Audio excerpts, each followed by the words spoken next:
जाति से मिला आरक्षण ये हर किसी को दिखाई देता है, पर जाति से मिला भेदभाव ये किसी को नहीं दिखाई देता। नस्लों को मिटा देंगे जब तक जब हम लोगों के ऊपर अत्याचार अन्याय होगा, हम लोग उनके नस्लें मिटा देंगे। वो लोग अभी नहीं जानते हैं कि बाबा साहब भीमराव की औलादें अभी वही हैं जो केंद्र में राज्य में सत्ता में काबिज हैं, और हम हमारे ऊपर बीजेपी के लोग हैं, हम लोगों के ऊपर टोटल बीजेपी के लोग, आरएसएस के लोग, मनुवादी लोग हैं। बहुजन समाज ने पढ़ लिख लिया है, उन्हें पता है कि सही क्या है गलत क्या है।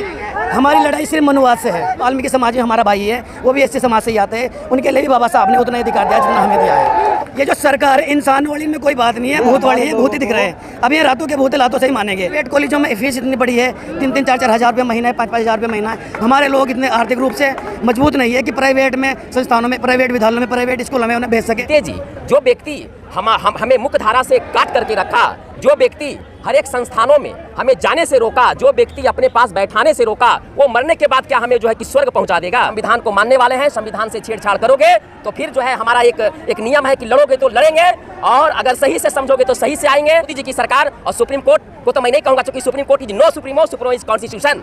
सुप्रीम कोर्ट जो है सर्वोच्च नहीं है, हमारा भारतीय संविधान जो है कि सर्वोच्च है, और उसकी नहीं चलेगी। जान लो, और केंद्र की सरकार होश में आ जाइए। और जो संस्थानों में जो आपने जो है कि केवल जो है अगलों को आगे करके रखा है, ये नहीं चलेगा। बताइए कि जो दलित परिवार की बेटियों का जो शोषण होता है, ओनली केवल दलित परिवार, आज पूरे राज्य अगर में हमारे जो है कि हमारे देश में 28 राज्य हैं, आप लिस्ट उठा करके देख लीजिए, एवरेज देख लीजिए कि किसका शोषण होता है, किसका बलात्कार होता है, किस समाज का बलात्कार होता है। आपने सुना होगा कि अगलों की, स्वर्णों की, महिलाओं का बलात्कार हुआ है? नहीं, शोषित वंचित जो बेचारा मुख्य धारा में नहीं है, भूखा है, प्यासा है, दिहाड़ी मजदूर कमाने वाला, उनकी बहु बेटियों का बलात्कार होता है, हमारे समाज के महिलाओं का बलात्कार होता है। तो मोदी जी महिलाओं को कैसे आप कह रहे हैं कि जो है ये जो है कि सम्मान देने की बात? मोदी जी, मैंने बताया कि 12 रूप है मोदी जी का, इसलिए एक भी रूप हम दलित परिवार के लिए नहीं है। ये मैं डंके की चोट पर कहता हूँ और सीना से जो है कि तान करके कहता हूं। अगर ये परमिशन रामलीला मैदान में दे दी जाती ना, तो इन मनुवादियों को इनकी औकात का पता चल जाता। इन्होंने हमारे भाइयों के बीच में बंदर बांट डाल दिया। वर्गीकरण आरक्षण को लेकर सिर्फ हम भाइयों को लड़ाई जा रहा, हमें ऐसी सरकार नहीं चाहिए। सुप्रीम कोर्ट के माध्यम से जो सुप्रीम कोर्ट में चील और कौओं की तरह जज बैठा है ना, वो समझ ले कि आप चढ़ाई हम लोगों को सुप्रीम कोर्ट के गेट पर होगी और सुप्रीम कोर्ट का घेराव होगा। आप चील कौओं की अदालत में बैठे हो। ये चील कौओं की अदालत में जो है कि मुजरिम बना करके हम दलित समाज को खड़ा किया। पहले तो मेरे पास में है मोबाइल, और ये बिना नेटवर्क के काम नहीं करता। आज ये बिना नेटवर्क का मोबाइल हो चुका है, डिब्बा हो चुका है, क्योंकि यहाँ पे नीली क्रांति है। जब भी नीली क्रांति का कॉल होता है ना, तो गोदी मीडिया तो भिज जाती है केंद्र सरकार के सामने, लेकिन यहाँ पे जो सोशल मीडिया, जो सामाजिक मीडिया आता है हमें कवरेज करने के लिए, उसे यहाँ पे जो है सिग्नल भी जो है नहीं दिए जाते। ये सबसे बड़ी हार है केंद्र सरकार की, मोदी सरकार की, और ये सबसे बड़ी हमारी जीत है। जय भीम, जय भीम,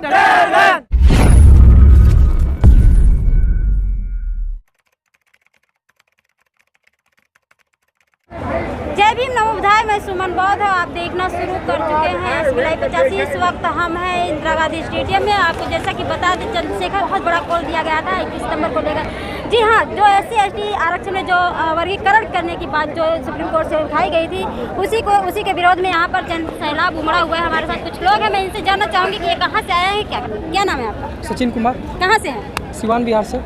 सिवान बिहार से आए हैं। क्या कहना चाहेंगे आज यहाँ पर आए हैं? ये जो सरकार का ये जो फैसला है माननीय न्यायालय का वर्गीकरण का, ऐसा नहीं होना चाहिए, क्योंकि ये 43 है, 44 का उल्लंघन है। ये पावर माननीय राष्ट्रपति जी को है, आरक्षण बढ़ाना या घटाना। ये एक सरकार के साजिश के तहत न्यायालय द्वारा ये करवाया जा रहा है, ऐसा नहीं होना चाहिए। मैं कहता हूँ जाति से मिला आरक्षण ये हर किसी को दिखाई देता है, पर जाति से मिला भेदभाव ये किसी को नहीं दिखाई देता है। कहाँ जाति भेदभाव हो रहा है? आज देखिए, हमारा देश 1947 में आज़ाद हुआ था। आज भी हमारे समाज के लोगों के ऊपर, SC/ST समाज के लोगों के ऊपर, आज भी आप उत्तर प्रदेश, बिहार, झारखंड, मध्य प्रदेश, राजस्थान, हरियाणा में जाके देख लीजिए, आज भी हमारे समाज के लोगों पर अत्याचार किया जा रहा है। कारण क्या है? क्या अत्याचार हो रहे हैं? जुल्म ढाया जा रहा है। आप बोल रहे हैं कि आरक्षण हटाना चाहिए, ऐसा कैसे हटाना चाहिए? जब तक जाति व्यवस्था रहेगा तब तक आरक्षण रहेगा। क्या नाम है? आजाद पवन सत्या, श्रावस्ती, उत्तर प्रदेश। क्या कहना चाहेंगे आज? कहना ये चाहेंगे, ये चंद्रशेखर भाई के आह्वान पर ये भीड़ जो यहाँ पर आज इंदिरा गांधी स्टेडियम में एकत्रित हुई है, ये भीड़ इसलिए एकत्रित हुई है क्योंकि बहुजन समाज पर जो मनवादी विचारधारा के लोग हैं, जो बहुजन समाज के ऊपर जो अत्याचार अन्याय कर रहे हैं, इसके जवाब में हमारा बहुजन समाज, हमारा भीम आजाद समाज पार्टी के लोग 2,4-D डालने का काम कर रहे हैं। उनकी नस्लों को मिटा देंगे जब हम लोगों के ऊपर अत्याचार अन्याय होगा, हम लोग उनके नस्लें मिटा देंगे। वो लोग अभी नहीं जानते हैं कि बाबा साहब भीमराव की औलादें अभी जिंदा हैं, क्योंकि जब ये सुप्रीम कोर्ट के द्वारा आदेश आया SC/ST आरक्षण के क्रीमी लेयर का वर्गीकरण का जब आदेश आया, तब हम लोगों को चंद्रशेखर भाई ने बताया 21 तारीख को हमने जनपद के मुख्यालय पर ज्ञापन दिया और आज भाई ने आह्वान किया मजबूती के साथ पूरे भारत के कोने कोने से, एक एक गांव से, चाहे वो नेपाल हो चाहे अंतर्राष्ट्रीय सीमा, एक एक गांव के कोने कोने से लोग यहाँ पर एकत्रित हुए हैं, यह दिखाने के लिए एकत्रित हुए हैं कि 21वीं शताब्दी हम बहुजनों का है और ये मनवादी विचारधारा के लोग अगर हम लोगों के ऊपर अत्याचार अन्याय करेंगे तो उसका जवाब हम लोग देंगे, उनकी हम नस्लें मिटा देंगे, इस तरह उनको यहाँ से उखाड़ कर फेंकेंगे क्योंकि नस्लें यहाँ से खत्म हो जाएंगी, तबाह हो जाएंगी। मनवादी विचारधारा के लोग वही हैं जो केंद्र में राज्य में सत्ता में काबिज हैं और हम हमारे ऊपर बीजेपी के लोग हैं, हम लोगों के ऊपर टोटल बीजेपी के लोग, आरएसएस के लोग मनवादी लोग हैं और ये मनुवादिता ज़्यादा टाइम नहीं चलेगी क्योंकि बहुजन समाज के लोग जाग चुका है, बहुजन समाज जाग चुका है, बहुजन समाज ने पढ़ लिख लिया है, उन्हें पता है कि सही क्या है गलत क्या है। हमारी लड़ाई सिर्फ मनुवाद से है। ये जो आरक्षण हमारा खत्म करना चाह रही है सरकार, सुप्रीम कोर्ट के माध्यम से क्रीमी लेयर हम पे थोप रही है कि आरक्षण के अंदर आरक्षण का वर्गीकरण कर रही है, हमारे छोटे भाई बड़े भाई को हमारे दुश्मन बनाया जा रहा है। हम इतने बेवकूफ़ नहीं हैं कि उनकी चाल नहीं समझेंगे। सरकार क्या चाह रही है कि सुप्रीम कोर्ट को आगे करके इन पे क्रीमी लेयर थोप के इनमें फुट डलवा दो और फिर सरकार के माध्यम से क्रीमी लेयर को हटवा दो और फिर राजनीति खेले, वोट की राजनीति कि ये दलित की ये समर्थन करेगी, सरकार ने ये क्रीमी लेयर हटवा दी है, सरकार ने ये बढ़वाई है, सरकार से हटवा के अपना वोट का इसमें फ़ायदा लेना चाहती है। वाल्मीकि समाज खुश हो रहा है, हमें आरक्षण मिल रहा है। ये वाल्मीकि समाज ये सारे तो खुश नहीं हो रहे। देखो हर समाज में कुछ परसेंट, ये बीजेपी सरकार के द्वारा हर समाज में कुछ लोग अच्छे भी होते हैं, बुरे भी होते हैं। अब मुझे मेरे महापुरुषों का पता है, मैं चमार हूँ, तो कभी सभी चमारों को तो नहीं पता होगा, कुछ चमार भाई ऐसे भी होंगे जिन्हें अपने महापुरुषों का नहीं पता होगा, अपने इतिहास का नहीं पता होगा, तो कहीं ना कहीं हमें भी गलत समझेंगे कि ये तो बिराने पागल है, कि ये दिल्ली आंदोलन कर रहे हैं, ये जेल में जाते हैं आंदोलन कर रहे हैं कि अपने घर में बैठ के 300 रुपये की दिहाड़ी करे, अपने बच्चों को पाले, पर उन्हें जानकारी नहीं है। तो वाल्मीकि समाज में हमारा भाई है, वो भी ऐसे समाज से ही आते हैं, उनके लिए भी बाबा साहब ने उतना अधिकार दिया जितना हमें दिया है, तो वो भी हमारा भाई है, कोई हमारा दुश्मन नहीं है। पर ये मनुवादी सरकार उन्हें हमारा दुश्मन बनाना चाहती है। पर मैं वाल्मीकि समाज से कहना चाहता हूँ कि आप लोग भी हमारे भाई हो, अपना एक बार इतिहास पढ़ लो कि आपको अधिकार किन लोगों ने और किन महापुरुषों ने दिलाया है, आपको सब पता चल जाएगी क्या चीज़ है। कैसे जानेंगे अपना अधिकार? उन्हें महापुरुषों को पढ़ना पड़ेगा। बाबा साहब ने किताब अभी कई किताब छापी है। सुनो, हमारे जो लोग हैं ये बहुत शरीफ और बहुत नादान लोग हैं। इनको अगर कोई झूठे के लिए ये कहने हैं ना कि हम आपके लिए ये योजना लाएंगे, ये चीज़ लाएंगे, मकान बनवाएंगे, राशन दिलवाएंगे, तो बहक जाते हैं। इनको बहकाने के लिए कोई ज़्यादा बड़ी बात नहीं करनी पड़ती। हमारे लोग जब समझने लगे हैं और आगे आने लगे हैं तो इनको दबाने के लिए षड्यंत्र रचा जा रहा है कि इनको किसी तरह से भटकाओ, आपस में लड़ाओ, आरक्षण के चक्कर में या जातिवाद के चक्कर में किसी भी मुद्दे को उठा के बैठ जाते हैं। सरकार कहती है अगर ये एकजुट हो गए तो तुम्हारी दाल आगे नहीं गलेगी। इनकी विचारधारा अंग्रेजों वाली है कि अंग्रेजों की जो विचारधारा थी कि वोट डालो राज करो, यही मनवादी सरकार चाहती है कि SC ST OBC में वोट डालो और राज करो। पर ये इनकी कामयाब नहीं हो पाएंगे इस चीज़ में, क्योंकि सब पढ़े लिखे जितने नौजवान युवक हैं ये घर से ऐसे पागल नहीं है, ये सब पढ़े लिखे लोग हैं, जितने यहाँ पे खड़े से पढ़े लिखे लोग हैं। ऐसा कोई जो अनपढ़े यहाँ पे कोई भाई ऐसा जो पढ़ा लिखा नहीं हो, यहाँ पे सब लोग पढ़े लिखे हैं और अपने हक अधिकारों के लिए आए हैं और चंद्रशेखर आजाद के हाथों को मजबूत करने के लिए आए हैं। क्या लगता है ऐसे आंदोलन करने से, ऐसे महारैली करने से जो आरक्षण खत्म हो रहा है, संविधान खत्म हो रहा है, वो सारे आपको मिल जाएंगे? देखिए हमें पूर्ण विश्वास है ये है कि जनता से भूत भी डरता है, डरता है नहीं डरता है। जब सामने जनता दिखती है तो भूत भी भागता है। ये तो सरकार है, भूत होते हैं, भूत नहीं, ये सरकार तो भूत है ना। ये जो सरकार है, ये जो सरकार है इंसान वाली में कोई बात नहीं है, भूत वाली है, भूत ही दिख रहे हैं। अब ये रातों के भूत लातों से ही मानेंगे। तो जब हम आंदोलन करेंगे, भीड़ दिखाएंगे, अभी क्रीमी लेयर इन्होंने पूरी तरह से ये लागू नहीं की, भीड़ को देख के इन्होंने हटा दी है ये चीज़ें। पर हमारे यहाँ पे हम जो मेन मुद्दे से आएंगे, बड़े भाई चंद्रशेखर का ये कहना है कि निजीकरण जो हो रहा है, जो प्राइवेट संस्थान है, जो निजी संस्थान है सारे, वहाँ पे हमारे लोगों का 10% या उससे ज़्यादा आरक्षण होना चाहिए। क्यों होना चाहिए? क्योंकि सरकारी स्कूल कॉलेज बंद होते जा रहे हैं। आप जाके देख लो किसी भी सरकारी स्कूल में, वहाँ पे बच्चे बाद में जाते हैं, पहले बेला लेके कटोरा लेके जाते हैं कि उन्हें खाने का, पहले जब बच्चा वहाँ खाने के लिए जाएगा तो वो पढ़ेगा सोएगा वहाँ पढ़ के। बताओ सरकारी स्कूल में जितने मास्टर है सारे पढ़ के सोते हैं, बच्चे पर ध्यान नहीं दे रहा है। तो जितने भी इस देश में सरकारी संस्था है, सरकारी स्कूल है, उनकी शिक्षा बिल्कुल ठप हो चुकी है। और इस देश में जो शिक्षा उच्च स्तरीय पर है वो सारे मैनेजमेंट कॉलेज है, प्राइवेट सेक्टर है। प्राइवेट कॉलेजों में फीस इतनी बड़ी है, 3-3, 4-4 हज़ार रुपये महीना है, 5-5 हज़ार रुपये महीना है। हमारे लोग इतने आर्थिक रूप से मजबूत नहीं है कि प्राइवेट में संस्थानों में, प्राइवेट विद्यालयों में, प्राइवेट स्कूलों में उन्हें भेज सके। तो हमारी सरकार से हमारी ये मांग है कि निजीकरण में और प्राइवेट स्कूलों में हमें भी आरक्षण मिलना चाहिए। क्या नाम? हाँ, मेरा नाम आज़ाद पासवान है। मैं भी जो है बैनर तले बिहार से आया हूँ, नवादा जिला का मैं रहने वाला हूँ। और मैं अपने बड़े भाई चंद्रशेखर रावण जी के कंधों को मजबूत करने के लिए हमारे बहुत सारे साथी हमारे बीच आए हैं। तो मैं कहना चाहता हूँ, आप हमें बताएं, आप तो सवाल बहुत करते हैं, आप लोग जितने भी मीडिया वाले हैं। मैं पूछना चाहता हूँ कि जो आज तक जो है जिसके बारे में, जिस समाज के बारे में हित नहीं समझा, बांटने का काम किया, तोड़ने का काम किया और बांट करके तोड़ करके वो राज करने की नीति अपना रही है, ये पूरा जग जाहिर है। इसलिए आज जो है हमारे बड़े भाई, हमारे माननीय आदरणीय सांसद महोदय चंद्रशेखर आज़ाद जी के नेतृत्व में हम लोग दिल्ली आए हैं। पूरे बिहार से, नवादा जिला से हम लोग यहाँ पहुँचे हैं। मैं आपसे पूछना चाहता हूँ कि जो व्यक्ति जब एक दलित परिवार, जब एक ब्राह्मण दलित परिवार के यहाँ जब श्राद्ध होता है तो कहता है कि मैं तुम्हें स्वर्ग पहुँचा दूंगा। अच्छा ये बताइए, जीते जी वो जो है समानता की भावना पैदा नहीं कर सका, अपने समझ को बैठा नहीं सका, अपने जैसा खाना पीना नहीं दे सका, अपने जैसा रहन सहन नहीं दे सका। मतलब जीते जी जो व्यक्ति हमें मुख्य धारा से काट करके रखा, जो व्यक्ति हर एक संस्थानों में हमें जाने से रोका, जो व्यक्ति अपने पास बैठाने से रोका, वो मरने के बाद क्या हमें जो है कि स्वर्ग पहुंचा देगा। मैं पूरी ताकत के साथ, हम लोग बिहार नवादा से मैं आया हूं और मैं ये जो केंद्र की सरकार है, मोदी जी की सरकार है, जो दोहरी नीति की सरकार है, जो बांटने का काम जो है कि कर रही है, वर्गीकरण का काम कर रही है, जो परोक्ष रूप से, अप्रत्यक्ष रूप से सुप्रीम कोर्ट के माध्यम से हम लोग दलित समाज को बांटने का काम कर रही है, ये नहीं चलेगा। हम लोग पूरा जो है कि पूरी ताकत के साथ इनसे लड़ने के लिए तैयार हैं और बाबा साहब का जो है कि आशीर्वाद है, हम लोग संविधान को मानने वाले हैं। संविधान से छेड़छाड़ करोगे तो फिर जो है हमारा एक नियम है कि लड़ोगे तो लड़ेंगे और अगर सही से समझोगे तो सही से आएंगे और नहीं तो फिर जो है जैसा तुम चाहो, do what ever you want, आप जैसा करना चाहो हम लोग तैयार हैं, ठीक है। और किसी तरीके से हम मैंने किसी भी जो है मैंने कठिनाइयों को पार करने की प्रधानमंत्री जी आश्वासन दिए थे, जो आरक्षण में वर्गीकरण की बात जो सुप्रीम कोर्ट से आई थी उसमें आश्वासन दिए थे नहीं वर्गीकरण होगा, तो आप लोगों को इंतजार करना चाहिए था थोड़ा। नहीं, ऐसा नहीं है। देखिए कभी कभी होता है, ये तो जो है ना, ये केवल लॉलीपॉप दिखाती है कि नहीं होगा, लेकिन अंदर अंदर सब जो है प्रक्रिया जो स्टार्ट है। आप देख लीजिए जहाँ भी निजीकरण, आखिर निजीकरण क्या मतलब है भाई? आप निजीकरण क्यों, संस्थानों को निजीकरण क्यों कर रहे हो? इसका मतलब आपकी मंशा है कि आप आरक्षण को खत्म कर रहे जो है कि खत्म कर रहे हो, हमारा आरक्षण को आप जो है खत्म करने जा रहे हो।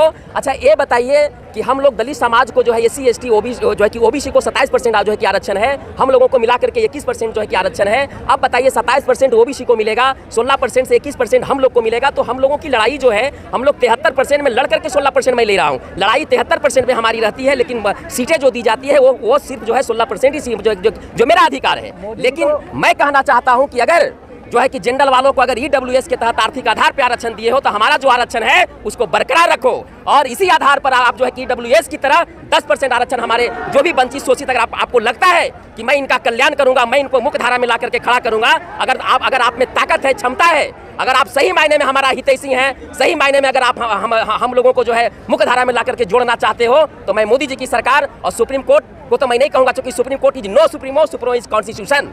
सुप्रीम कोर्ट जो है सर्वोच्च नहीं है, हमारा भारतीय संविधान जो है कि सर्वोच्च है और उसकी जान लो।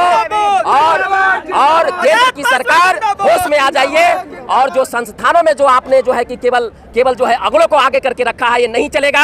हम लोग पूरे जितने भी युवा हैं, हमारे सांसद महोदय चंद्रशेखर रावण जी के साथ खड़े हैं, कंधे से कंधे मिला करके। अगर जान देने की भी बारी आएगी तो हम लोग जान देने के लिए तैयार हैं। प्रधानमंत्री दलितों की बात करते हैं, शोषितों की बात करते हैं, वंचितों की बात करते हैं, महिलाओं की बात करते हैं और आप लोग उनको कह रहे हैं। नहीं, आप जो है प्रधानमंत्री जी का जो बहरूपिया वाला जो एक आपने शब्द जो है पढ़ा होगा, बहरूपिया, बहुरूपिया माने 12 रूप है उनके। आप सुने होंगे महिलाओं के सम्मान की बात करते हैं। देखिए ऐसा है, आप अच्छा एक चीज आप हमको बताइए, यहाँ तो नारा देते हैं बेटी पढ़ाओ बेटी बचाओ, है ना?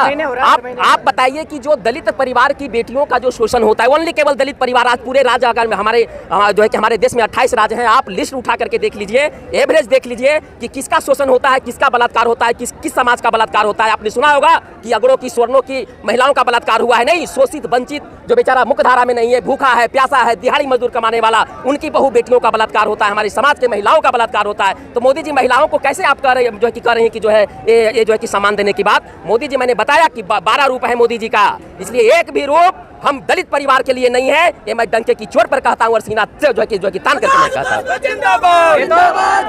मोदी का कुछ पता नहीं है, ये मोटू पतलू कब रंग बदल जाए इनका कुछ नहीं पता। ये तो बेकार लोग हैं, जब से आए हैं देश में इन्होंने देश को बर्बाद कर दिया है। मोदी को क्या, मैं तो मुंह पे कह दूंगा मोदी के, मैं तो मुंह पे कह दूंगा मुंह पे। नहीं, मैं सही बात बोल रहा हूं। किसी चीज का खाने हमारे जो भाई साहब में ये जो है ये अजगर है, कब पलटी मार जाए इसका कुछ नहीं पता। करिए क्या कहना चाहते हैं? ये मोटू पतलू का कुछ नहीं पता। जी देखिए मैं बताता हूँ। अगर मोदी जी अगर एक स्टैंड वो बना करके रखते तो लेटरल एंट्री की जो बात उन्होंने वापस ली, आखिर क्यों केवल जो है कि ब्राह्मणों को, क्यों राजपूतों को, क्यों स्वर्णों को केवल जो है कि वो उस पद पे जो है कि लेटरल एंट्री के तहत जो है कि भरने का काम मैंने जो है कर रहे थे? आखिर क्यों अपना जो है कि पैर खींचे? आप हमको बता दीजिए कि यह 12 रूपों में से एक रूप नहीं है तो क्या है, आप हमको बताइए। आज जो है लेटर मैंने एंट्री में जो हमारी जीत हुई है, ये हम लोग अगर नहीं खड़ा होते, 21 तारीख को पूरा भारत बंद नहीं करते, तो ये भी काम नहीं होता। वो डर से मोदी जी ने जो है लेटर एंट्री की जो वैकेंसी वहाँ जो है दिया है, वो आयोग से फिर जो है कि वापस करने का उन्होंने जो है कि आग्रह किया कि नहीं ये जो है कि रिक्तियाँ नहीं होंगी, ये भरी नहीं जाएगी। और दूसरी बात, केंद्र की सरकार बौखला गई है, तभी हमें जो हमारा रामलीला मैदान में हमारी परमिशन होनी थी, वो परमिशन इसी वजह से नहीं की। तो आप अंदर जाकर देखिए एक बार, आप अंदर जाकर देखिए एक बार कि कितनी भीड़ है वहाँ पर। अगर ये परमिशन रामलीला मैदान में दे दी जाती ना, तो इन मनुवादियों को इनकी औकात का पता चल जाता। इन्होंने हमारे भाइयों के बीच में बंदर बांट डाल दिया। वर्गीकरण आरक्षण को लेकर सिर्फ हम भाइयों को लड़ाया जा रहा। हमें ऐसी सरकार नहीं चाहिए। हमें ऐसी सरकार, ये ताकत है बहुजन समाज की, ये ताकत है बहुजन समाज की, गरीब की, मजलूम की। चंद्रशेखर भाई जिंदाबाद और चंद्रशेखर आजाद जिंदाबाद, चंद्रशेखर आजाद जिंदाबाद, बाबा साहब अमर रहे। आप एक मिनट मेरी बात और सुना जाए थोड़ा सा। मैं ये कहना चाहता हूँ कि ये जो मोदी जी आप लोग चिल्लाते हैं और कहते हैं कि वो दलितों का हितैषी हैं, मैं कहता हूँ ये सुप्रीम कोर्ट के माध्यम से जो सुप्रीम कोर्ट में चील और कौओं की तरह जज बैठा है ना, वो समझ ले कि आप चढ़ाई हम लोगों को सुप्रीम कोर्ट के गेट पर होगी और सुप्रीम कोर्ट का घेराव होगा। आप चील कौओं की अदालत में बैठे हो। ये चील कौओं की अदालत में जो है कि मुजरिम बना करके हम दलित समाज को खड़ा किया है, ये नहीं चलेगा। बस वक्त रहते फैसला ले ले सुप्रीम कोर्ट या फिर केंद्र की सरकार। नहीं मानेंगे तो कभी हितैषी नहीं है दलितों का मोदी सरकार, ये आप जान लीजिए। घुटनों पे लादेंगे इनको। मीडिया का दोहरा चरित्र देखिए। कहीं भी जब वोट का समय आता है तब तो हम हिंदू हो जाते हैं, अगर हमारी बहन बेटियों के साथ कहीं रेप हो जाता है तो अखबार मीडिया जो भी देखे वहाँ दलित की बेटी लिखे गए, तो तब कहाँ चले गए वो हिंदू।